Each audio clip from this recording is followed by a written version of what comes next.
Hi, before we start, I want to let you know that you can win a huge house with rivers of wine.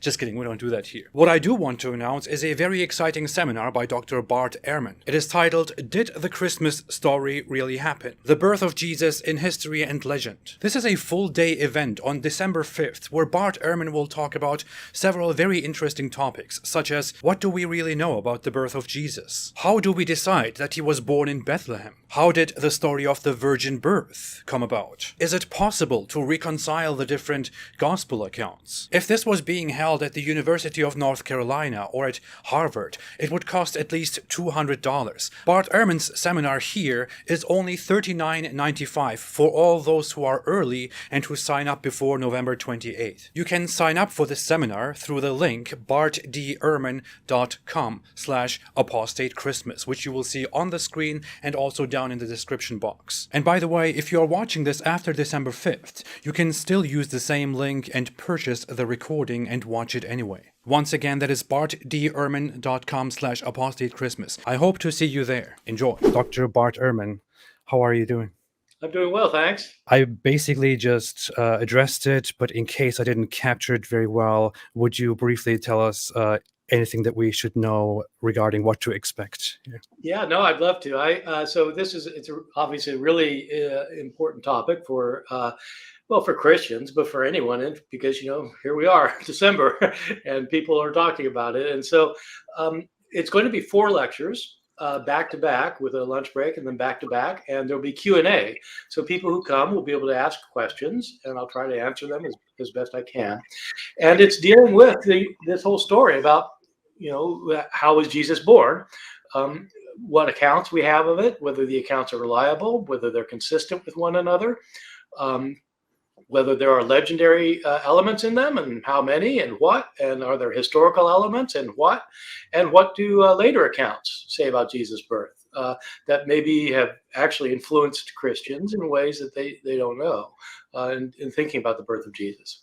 And so it'll be a full study of this with probably 50-minute lectures, and about 20 minutes. I have a question after each one.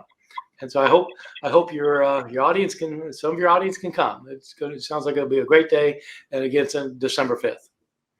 I'm pretty sure there will be a lot of people who are interested in that, and I myself personally will be there as well. I'm very excited, very happy about this. So as I said to you before, my audience is very much focused on topics regarding Islam. I am a former Muslim. I critically analyze Islam, and there are a lot of narratives around Jesus and around Christianity that concern Islam and Islamic apologetics and the criticism thereof as well.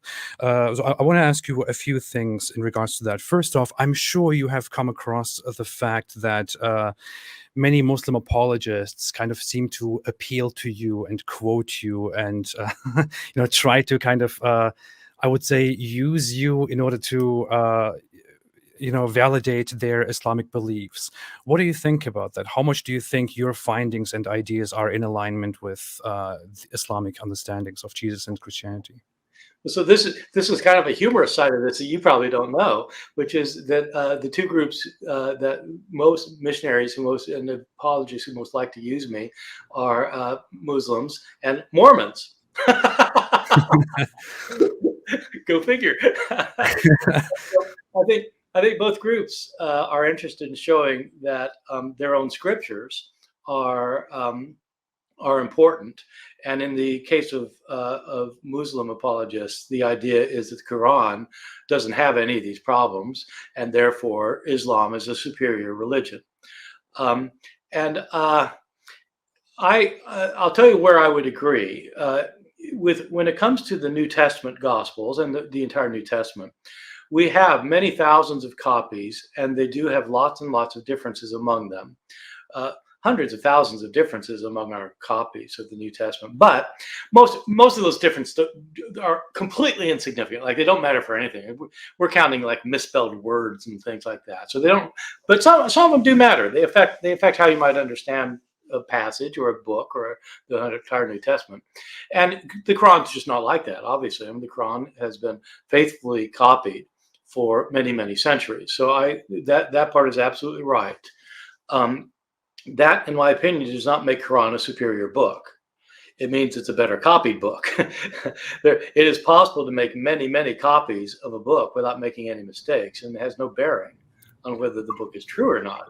Yeah. I mean, the example that I use with my Christian audiences usually is that, Adolf Hitler's Mein Kampf is in millions of copies without a single letter different among them. There's no bearing on whether you want to believe it or not, which is he got copied well.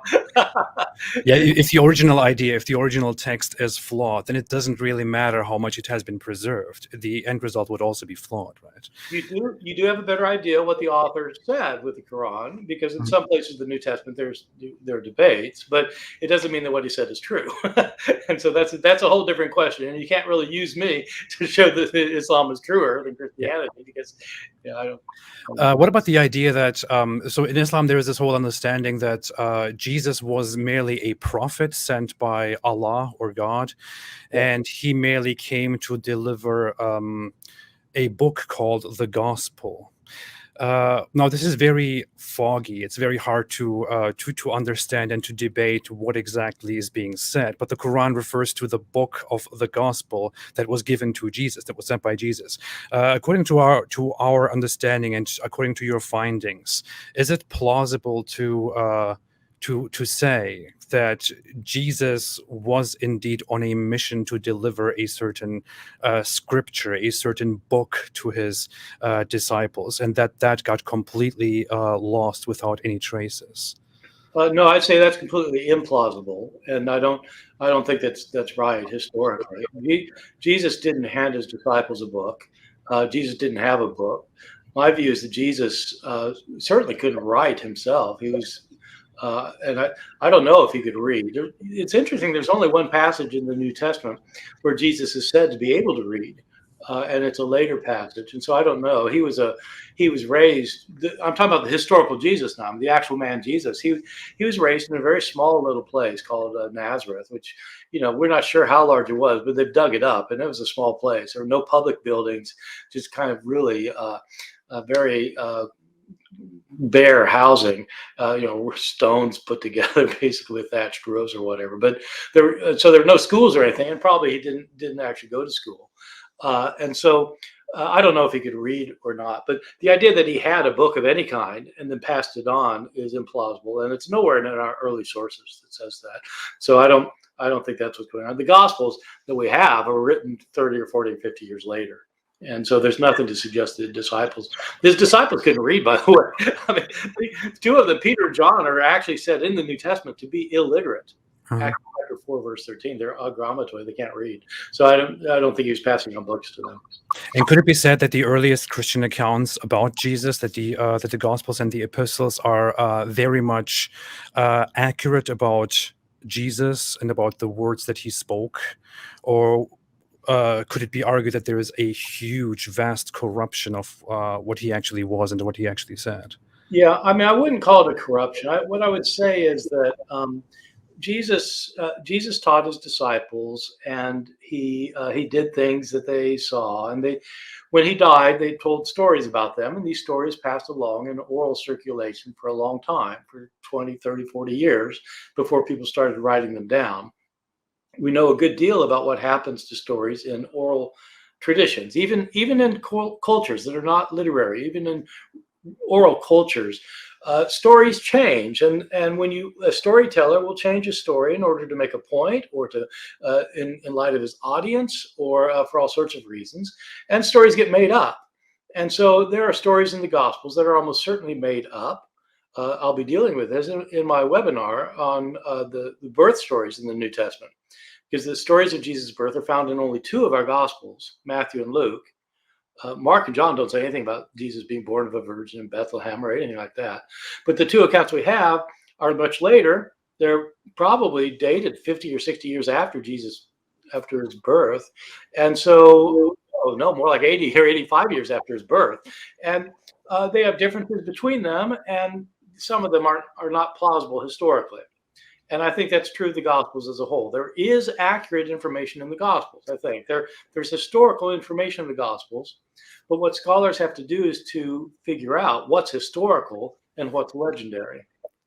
What about certain sources like the Proto-Evangelium of James, for example? Certain extra biblical or apocryphal sources that were not included, in the New Testament, which tell us certain things, such as that Jesus brought, certain stones to rock birds to life, or that he spoke as a child, and things like that. What can you say about them, about their authenticity? Yeah. Well, so I'm going to be talking about the Proto-Evangelium during the talk. The term Proto-Evangelium just means it means the gospel before the gospel, because it's the proto-gospel before the gospel, because most of the proto-gospel of James is about the miraculous birth and upbringing of his mother Mary. Mhm. And what's driving the account is the question of why her? why would she be chosen? What was so special about her? And the account tries to explain that. But then it gives a very remarkable account of Jesus' birth and what happens afterwards. This is almost entirely a legendary account. It dates from the second Christian century after the New Testament Gospels, but it was heavily influential on Christian thinking throughout the Middle Ages about Jesus' birth, including, I don't know if you've seen much Christian art from the Middle Ages or in the like in the Renaissance, but whenever they show a picture of Mary and Joseph and Jesus, right at the birth scene, Joseph's always an old man, Mhm. and where does that come from? Well, it comes from the proto-gospel of James, the proto-evangelium, and so there's lots of interest. There are lots of really interesting stuff, and there very surprising stuff in there. But it's really more valuable for seeing what Christians were saying about Jesus' birth years later, 100 years later, than it is seeing what actually happened. I see. I bring this up because you might be familiar with the fact that Islam adopts a lot of certain stories, like Jesus speaking as a little baby, Yeah. uh, things like these that are found in some of these sources that are considered, Yeah. fabrications. And Well, yeah, that's right. And the story about him making birds is actually in a different gospel. That's in the gospel that's called the Infancy Gospel of Thomas. Mhm. And he makes these 12 sparrows. And when he's accused of violating the Sabbath, he claps his hands and brings them to life, and they fly away. And so, like, he's destroyed all evidence of any misdoing. What do you mean? Sabbath? What birds? They're gone. That is interesting. In some of these sources, there are some very strange accounts of Jesus. I read some of the Gnostic Gospels, for Yeah, example, and yeah, things that he says and does are completely yeah. irreconcilable with the New Testament Jesus that we have. Yeah, that's right. I mean, it's stories get told about famous people, and sometimes they're historical and sometimes they're not, and the task is to figure out which is which. Mhm. Next thing would be, how much can we be sure about the crucifixion of Jesus and whether he was indeed crucified? Right. I know in Islam the teaching is that he was not actually crucified. I think on a historical basis, Jesus was absolutely crucified. I think that there is, as a historian, there's almost no doubt about that.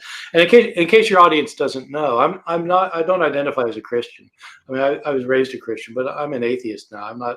I don't have a particular stake in any of this information personally. But I think the crucifixion of Jesus is probably one of the best attested events of his life. Um, it's found all over the place in our early sources. It's even mentioned by non-Christian sources, and it's a kind of a complicated thing for me to argue. Although I can at length, if somebody wants me to, it's not the kind of thing that Christians would have made up about him if they wanted to make up legends. If they wanted to make up something about Jesus, it wouldn't be that he got killed by the enemy, tortured to death. Yeah. What they would have made up is that he became the king and he's sitting on the throne in Jerusalem. But they couldn't make that up because everybody knew it wasn't true. And so they had to say, well, yeah, he got crucified. But then they ended up saying that because he was crucified, that was significant, that it was the plan of God. And but they're kind of explaining it. They're not, they're explaining because they got to explain it because he was crucified. Yeah. The Islamic account is very strange. It is that I guess that people think Jesus was crucified and that somebody was crucified, but it wasn't Jesus. It was just somebody else Yeah.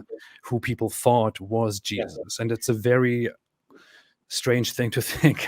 Well, it is, and it didn't start with Islam. It actually there's a Christian teacher in the 2nd century named Basilides who was a Gnostic, and he wrote a gospel. He wrote a Gnostic gospel. We don't have the gospel anymore, but we have a church father who talks about it, and in his account, what he says is that there was a fellow in the Gospels. Jesus is carrying his cross, and they impel somebody else to carry the cross for him to the place of crucifixion. And according to Basilides, what happened is this other person whose name was Simon from Cyrene, which is in North Africa, Simon Cyrene carries the cross. And when he gets there, Jesus pulls an identity switch.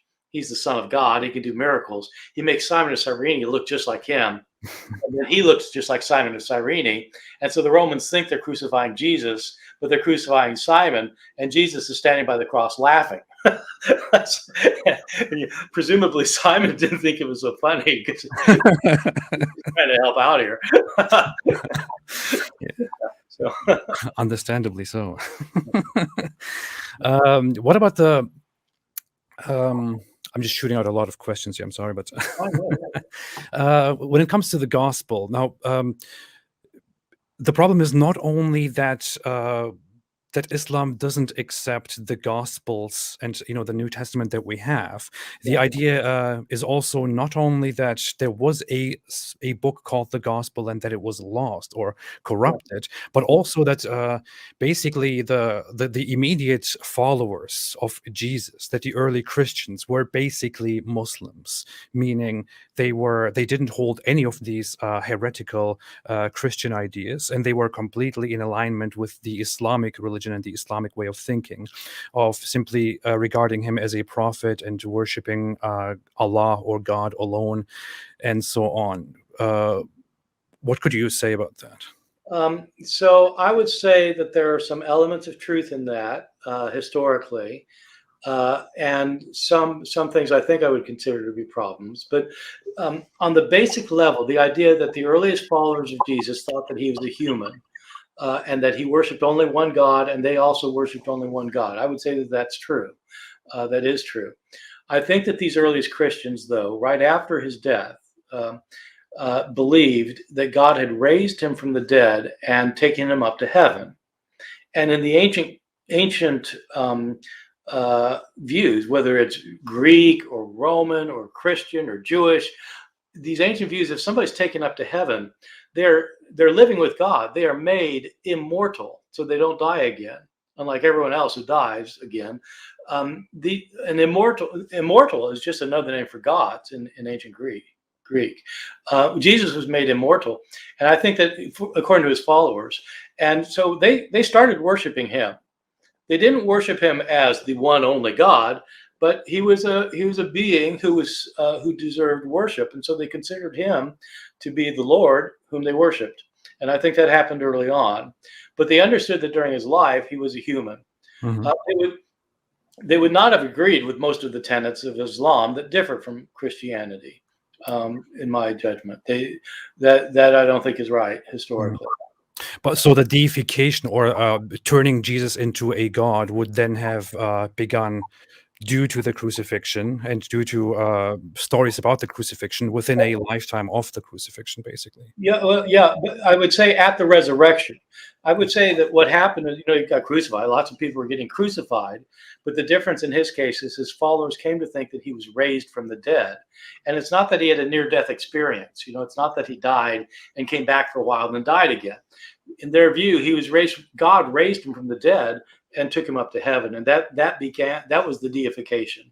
Mm-hmm. Later Christians then started saying, well, he didn't get deified at the resurrection. He'd been God from the time he was born, and so you start getting these ideas of the virgin birth. Then people say, well, actually, he was God before he was born, and so the developing understanding of Christ happens over time. But the earliest Christians, did not think he pre-existed, did not think he was born of a virgin.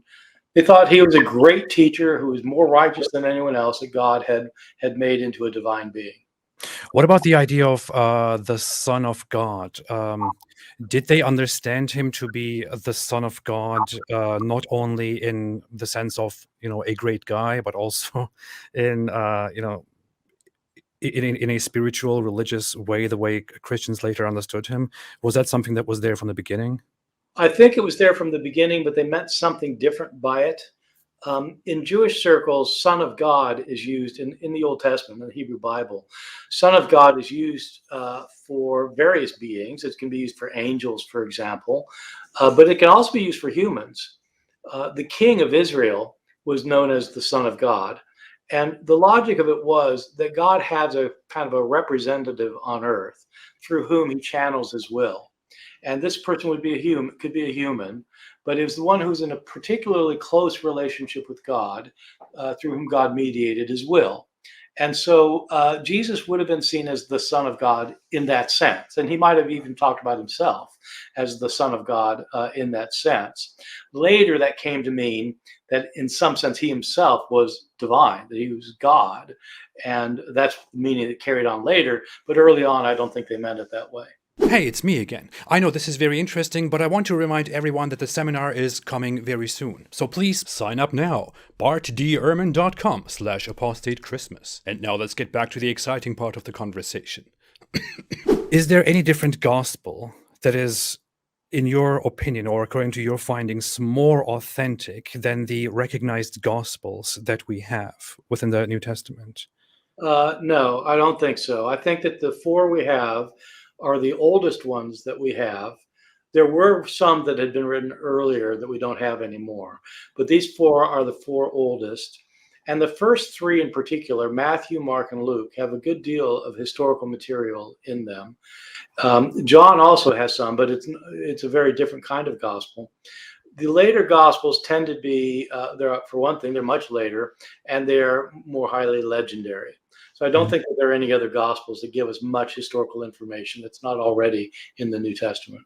What about Paul, the authenticity of Paul's texts, some of which, as far as I understand it, precede the earliest gospel that we have? Yeah. How authentic are the accounts of Paul? So the New Testament has 27 books altogether, and 13 of them claim to be written by Paul. So they're called the Pauline epistles. But of those 13, 6 of them are now doubted by scholars. Scholars think that 6 of them actually weren't written by Paul, but by people claiming to be Paul later. And I think that judgment is right. The other 7 are sometimes called the undisputed Pauline letters. They include many of the longest letters. And I think that they do go back to Paul. And in some places, Paul talks about things that Jesus said and did during his life. Paul says a lot about Jesus being crucified and being raised from the dead. And, and so that's a lot of Paul. But he does occasionally mention something Jesus said or did. And that is older information than we get in the Gospels, because these letters were written before the Gospels. Mm-hmm. It was your idea, we talked about this briefly before, but that the gospel in its original setting and according to the ideas of the earliest followers of Jesus would not be in alignment with the Islamic understanding of religion, right? I mean, to some extent it is. I mean, they believe that there's one God, and that he has prophets, and that the Old Testament's a sacred book, and the New Testament's important. But the earliest Christians, they didn't have a New Testament, obviously, but they would not have subscribed to many of the teachings of Islam, because the teaching hadn't been invented yet. It was hundreds of years later that they came into being. And were the Christians throughout the history of Christianity over the next 7 centuries, especially, vastly consistent with mainline Christian ideas, such as that Jesus is somehow the Son of God, that he's somehow divine, and all these things? That this was a dominant, a vast idea among Christians, right? So a lot of my books deal with this issue, and one of the things that I argue at length is that in the earliest centuries, in say the 2nd century, the 3rd century, so I'm talking like 100, 200 years after Jesus, there was a lot of diversity within early Christianity. There were various groups of people who claimed to be followers of Jesus that had different books from the ones that got into the New Testament. They claimed these books were written by apostles, and they supported views that there were lots of controversial views floating around. There are Christians who said that there are 2 separate gods. Some Christians said there are 12 gods. Some said there were 36 gods. Some people said Jesus wasn't really a human being, but he was fully God. Others said he's human, but he wasn't God. So there are all sorts of views about all sorts of things in the 2nd and 3rd centuries. Most of those views got hammered out by the beginning of the 4th century, when the Emperor Constantine had become a Christian. And from the 4th century to the 7th century, there's still lots of diversity, but the diversity has to do with things that most people would consider to be more minor. There were big debates, like really going at it debates. But, they agree, everybody agreed. Jesus is God. He was also human. There's a Trinity. They agree with these basic things. Yeah, they very much just disagreed on how to explain these things together and had Yeah, big well, if fights about Jesus is God and he's man, how does it work? Is he 50% of each? Is he 100% of each? The view that comes out, by the way, is that he's 100% God and 100% man at the same time. Okay. Wow. Yeah, I have just 2 more questions. One of them is the idea that Jesus was merely a prophet who came in his time and who just spread a message of prophesying or informing the people about the coming of a more significant guy like Muhammad in the future. Is this a plausible idea? It's plausible up until the time that you say that he's predicting somebody yet to come. I think that Jesus thought that he was the last. I think he was a prophet in the sense that he believed that he was speaking God's word. And I believe he thought he was the last prophet. I think he thought that he was the Messiah who was to come. And that in his view, I don't think Jesus expected to get crucified. I think just the opposite. I think Jesus expected God to send his kingdom to earth. And when the kingdom came to earth, he was going to make Jesus the Messiah. And Jesus would be the ruler of this future kingdom. So I have to argue. It takes a lot of argument to show that that's what was going on, but I do that in a couple of my books. I definitely do not think that Jesus was predicting Muhammad or anyone else, that he thought that he was it. So insofar, I would think that incorporating Jesus into Islam was a very big miscalculation on the Islamic part. But I would say miscalculation. It worked rather well. So that's fine, but I don't think that it's historically accurate. Yeah, okay, that's sufficient. Finally, what do you think about the comparison between Muhammad as a figure? I don't know how much you are familiar, but Muhammad as a religious historical figure and Jesus as a historical figure. Do you think they are similar, comparable, different? What is your view on this in general? In terms of their messages, you mean, or in terms of whether they historically or who we think they were, or what? In terms of their messages, and as far as we have information on them, on how they were. Well, I'm not a scholar of Islam, and so I'm not really equipped to say whether the sources on Muhammad can be considered reliable from a critical point of view. Of course, they are from a Muslim religious point of view. They're completely reliable. And that can be said about Jesus, too. From a conservative Christian point of view, the information about Jesus is completely reliable. What would a hardcore historian who doesn't have any religious commitment, one or the other, say about Muhammad? The way I understand it is that there are controversies among historians about how accurate our sources are about Muhammad, but I'm not equipped to give you the details. With Jesus, I'm equipped to give you the details that we do have historical information, but a lot of legendary material as well. In terms of their messages, I think it's really important to understand that Jesus and Muhammad are living in very different times and places. They have different assumptions about the world, different presuppositions. Jesus is a first century apocalyptic Jew. And so, he has a very different message from anybody living hundreds of years later, I think, whatever the person's religion, including Christians living hundreds of years later. I mean, Christians contemporary with Muhammad have a very different view of Jesus from the one that historians today would have. Thank you so much for that, Dr. Bart. I mean, I appreciate that very much. I hope I didn't bother you with my outlandish questions that are so unfamiliar to what you are normally doing. Well, no. I've interviewed with Muslims and ex-Muslims before, and it's always a pleasure because, of course, hearing it from a historian and a former Christian historian is a kind of a different thing. So I think it's a good thing. I appreciate it very much. I hope to have you back again in the future to have a conversation with you again on this matter. For now, this will be all. I'm very happy with the with your time and your answers to my questions. As a reminder to everybody, the seminar will be taking place. You can sign up on bartdehrman.com/apostate Christmas for $39.95. And even if you watch this after December 5th, you can still use the same link to purchase the recording and to get access to this seminar. I want to thank everyone very, very much. I want to thank you, Dr. Bart Ehrman. Is there anything else that you want to add? The only thing I'll add is that if people are really interested in this kind of material, not only my webinar, but I have a blog they might be interested in, just called the Bart Ehrman blog, where I post this kind of stuff 5 times a week, every week, going back to 2012. And so if they're interested in this kind of information on New Testament early Christianity, that's another resource. Fantastic. Thank you so much for that. All right. Okay. Thank you, everybody. Take care. Thanks for watching. Thank you so much, Dr. Bart Ehrman. Okay. I appreciate it. Thanks. Thank you. That was amazing. bartdehrman.com/apostate Christmas. It's bartdehrman.com/apostate Christmas. Sign up now for the upcoming seminar at bartdehrman.com/apostate Christmas. And stay away from Islam.